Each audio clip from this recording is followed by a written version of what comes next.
আসসালামু আলাইকুম। সবাইকে স্বাগত আমার আজকের এপিসোডে। আজকের পর্বে আপনাদের জন্য থাকছে আপনাদেরই অনুরোধের একটা রেসিপি। আজ তৈরি করে দেখাবো জাপানিজ চিজ কেক, যেটাকে কটন চিজ কেকও বলা হয়ে থাকে।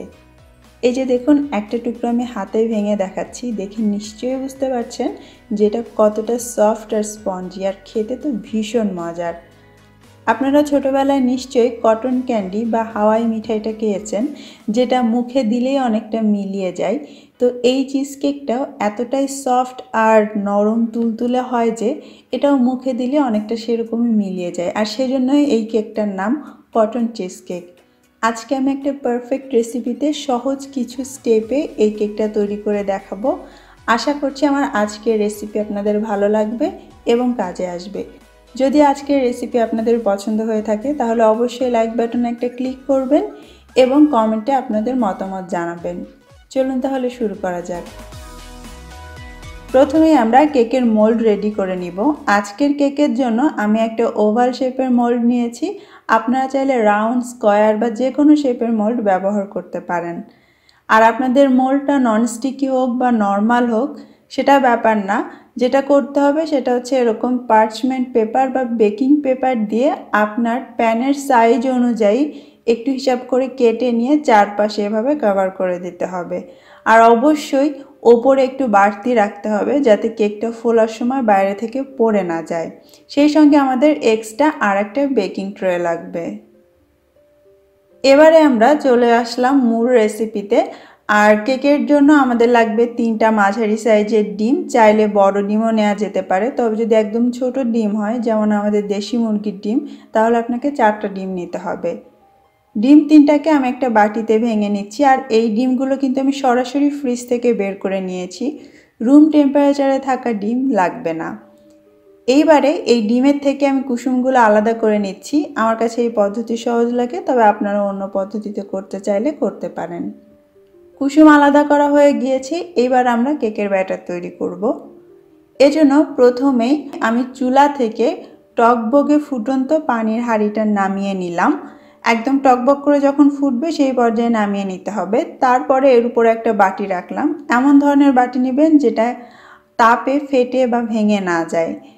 তারপর আমি এর মধ্যে দিয়ে দিচ্ছি 2.5 টেবিল চামচ পরিমাণ বাটার, এটাও কিন্তু ফ্রিজ থেকে নেয়া, এবং 1.25 কাপ দিয়ে দিচ্ছি ক্রিম চিজ। চাইলে ঘরেও বানিয়ে নিতে পারেন, আবার দোকান থেকেও কিনে নিতে পারেন। সাথে দিয়ে দিলাম 1/4 কাপ দুধ। এই সমস্ত কিছুই কিন্তু আমি সরাসরি ফ্রিজ থেকে বের করে নিয়ে এসেছি। নিচে যে আমরা গরম পানির হাঁড়ি রাখলাম সেটার ভাপের কারণে আমাদের বাটি গরম হবে, এবং সেই গরমেই আমরা এই সব কিছু মেল্ট করে নিব। 3 থেকে 3.5 মিনিটের মাথায় দেখবেন সব কিছু একসঙ্গে মিলে মিশে এরকম একটা স্মুথ পেস্ট তৈরি হয়েছে। সেই পর্যায়ে এর মধ্যে আমরা সেই যে কুসুম 3টা আলাদা করে রেখেছিলাম সেগুলো দিয়ে দিব। তারপর একসঙ্গে নেড়ে মিশিয়ে নিব, এবং প্রায় সাথে সাথেই যখনই কুসুমটা মিশে যাবে আমরা এর মধ্যে দিয়ে দিব 1/4 কাপ ময়দা। আটা দেওয়া যাবে না। তারপরে এই সব কিছু একসঙ্গে নেড়ে মিশিয়ে নিতে হবে। আর ময়দাটা দেওয়ার পর ম্যাক্সিমাম 2 মিনিট আপনি এই গরম পানির ভাপের উপর রেখে এটাকে মেশাতে পারবেন। বেশিক্ষণ রাখলে কিন্তু এটা ওভারকুক হয়ে যাবে, তখন কেকটা পারফেক্ট নাও হতে পারে। আমি একটা হুইস্কের সাহায্যে খুব ভালো করে একসঙ্গে মিশিয়ে নিচ্ছি যাতে ময়দা কোথাও দলা না পাকিয়ে থাকে। প্রায় 2 মিনিটের মতো হয়ে গিয়েছে। এবার আমি বাটিটা পানির ভাপ থেকে নামিয়ে নিব। আপনারা দেখতে পাচ্ছেন ডিমের কুসুমের এই ব্যাটারটাও কিন্তু খুব স্মুথ হবে।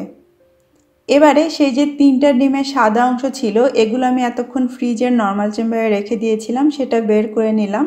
সাথে আধা চা চামচ দিয়ে দিলাম ভিনেগার, চাইলে লেবুর রস দেওয়া যাবে সম পরিমাণে। তারপরে একটা হ্যান্ড বিটার দিয়ে মিডিয়াম হাই স্পিডে আমি এটাকে বিট করে নিচ্ছি যতক্ষণ না মোটা মোটা বাবলের মধ্যে আসছে। আপনাদের কাছে যদি হ্যান্ড বিটার না থাকে এগ হুইস্ক দিয়েও করতে পারেন, তবে তাতে অনেক বেশি সময় লাগবে। এটা দিয়ে খুব দ্রুত হয়ে যাবে। যখন দেখবেন এই ডিমের সাদা অংশে এরকম বড় বড় বাবল দেখা যাচ্ছে সেই পর্যায়ে এর মধ্যে চিনি দিয়ে দিতে হবে। আমি এখানে 3 টেবিল চামচ চিনি নিয়েছি। আর চিনিটা একবারে দেয়া যাবে না, একটু একটু করে দিতে হবে, এবং এটাকে এইভাবে মিডিয়াম হাই স্পিডে বিট করতে হবে। যখন দেখবেন আপনার চিনি দেওয়াটা শেষ হয়ে গিয়েছে সেই পর্যায়ে আপনি এর স্পিডটা করে দিবেন মিডিয়ামে বা মিডিয়াম লোতে। যত বেশি সময় ধরে আর বেশি জোরে এটাকে বিট করা যাবে এটা ততটাই গাঢ় বা ঘন হতে থাকে। তবে আমাদের এরকম নরম একটা মেরাং লাগবে। তো ডিমের কুসুম এবং সাদা অংশ দুইটার যে ব্যাটার সেটা আমাদের তৈরি হয়ে গিয়েছে। এবার জাস্ট এই দুটোকে একসঙ্গে মেলানোর পালা। আমরা ডিমের কুসুম দিয়ে যে ব্যাটারটা তৈরি করেছিলাম তার মধ্যে মেরাং মানে ডিমের সাদা অংশ যে আমরা ফোম করলাম সেটা অল্প অল্প করে দিব। আমি 3 বারে মেশাবো, দিয়ে এইভাবে ফোল্ড করে করে মিশিয়ে নিতে হবে। আপনি যদি সফট পিক মানে এরকম নরম করে ডিমের ফোমটা তৈরি করেন তাহলে খুব সহজে এটা মিশে যাবে এবং আপনাদের কেকটাও খুব সফট হবে। খুব বেশি শক্ত করে কিন্তু আপনি এই ডিমের ফোমটা তৈরি করবেন না, সেটা কিন্তু আপনার কেককেও ড্রাই করবে আর সহজে আপনি মেশাতেও পারবেন না। 3 বারে পুরোটা ডিমের সাদা অংশের ফোম বা মেরাং আমি মিশিয়ে নিয়েছি আর দেখতেই পাচ্ছেন কতটা ভেলভেটি আর সিল্কি হয়েছে আমাদের এই কেকের ব্যাটার। এবারে সেই আগে থেকে রেডি করে রাখা মোল্ডের মধ্যে আমি ঢেলে দিচ্ছি পুরোটা ব্যাটার। আর আমরা যে আরেকটা এক্সট্রা ট্রে নিয়েছিলাম, কারণ হচ্ছে আমরা এটা বেক করব সরাসরি নয়, ওয়াটার বাথের মাধ্যমে। নিচের যে বড় ট্রেটা এর মধ্যে ফুটন্ত গরম পানি ঢেলে দিতে হবে। মানে পুডিং আমরা যেভাবে বেক করি ওভেনে সেভাবেই করতে হবে। আপনি চাইলে কিন্তু চুলায়ও পুডিংয়ের মতো এটাকে বেক করতে পারেন, তাতেও উপরে কালারটা আসবে না। আমি 130 ডিগ্রি সেন্টিগ্রেডে টোটাল 1 ঘন্টার জন্য এটাকে বেক করে নিয়েছি। 1 ঘন্টা পরে আমি ট্রে থেকে এটা তুলে নিলাম এবং অপেক্ষা করছি আমাদের মোল্ডটা ঠান্ডা হওয়া পর্যন্ত। 4-5 মিনিটের মধ্যেই দেখবেন মোল্ডটা ঠান্ডা হয়ে গিয়েছে। সেই পর্যায়ে খুবই সাবধানে এটাকে বের করে নিতে হবে, কারণ কেকটা কিন্তু খুবই সফট থাকবে আর গরম অবস্থায় আরও বেশি থাকে, তো ভেঙে যাওয়ার একটা চান্স থাকে। আর হ্যাঁ, আরেকটা ব্যাপার, আপনারা যখন বেক করবেন তখন একদম নিচে র্যাকে রেখে বেক করবেন যাতে ওপরের কালারটা খুব বেশি ডার্ক না হয়ে যায়। 1 ঘন্টার মধ্যে এরকম সুন্দর লাইট একটা কালার তাহলে পাবেন। আমার কেকটা কিন্তু এখনও বেশ গরম, মানে ভাপ উঠছে আর দেখতেই পাচ্ছেন গরম থাকা অবস্থায় এটা এরকম জিগলি টাইপের হবে। নিচের যে বেকিং পেপারটা ছিল সেটাও আমি তুলে নিচ্ছি। দেখতেই পাচ্ছেন সারফেসটাও কিন্তু খুবই স্মুথ হয়েছে। এই কেকটা গরম খেতেও মজা, আবার ঠান্ডা করে খেতেও মজা। আমি এটাকে আধা ঘন্টা মতো সময় নিয়ে ঠান্ডা করে নিয়েছি। আপনারা চাইলে 2-3 ঘন্টা ফ্রিজের নর্মাল চেম্বারে রেখেও ঠান্ডা করে নিতে পারেন। আর চাইলে এভাবে একটু সাজিয়ে নিতে পারেন, যদিও সেটার কোনোই দরকার নেই, বা এমনিতেও খেতে পারেন। এইবারে আমি আপনাদেরকে এটা কেটে দেখাচ্ছি। এটা যত বেশি ঠান্ডা হবে তত বেশি ফার্ম হবে, তবে আমার কাছে এত অপেক্ষা করতে ভালো লাগছে না, আমি আগেই কেটে নিলাম। এই টুকরোটা আমি আপনাদের কাছ থেকে দেখাই।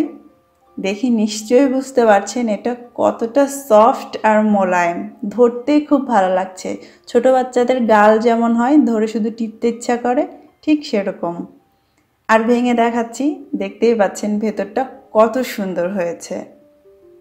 আশা করছি আমার আজকের রেসিপি আপনাদের ভালো লেগেছে। কমেন্ট করে অবশ্যই জানাবেন, কোনো প্রশ্ন থাকলে সেটাও জানাবেন। সবাই অনেক ভালো থাকবেন। আল্লাহ হাফেজ।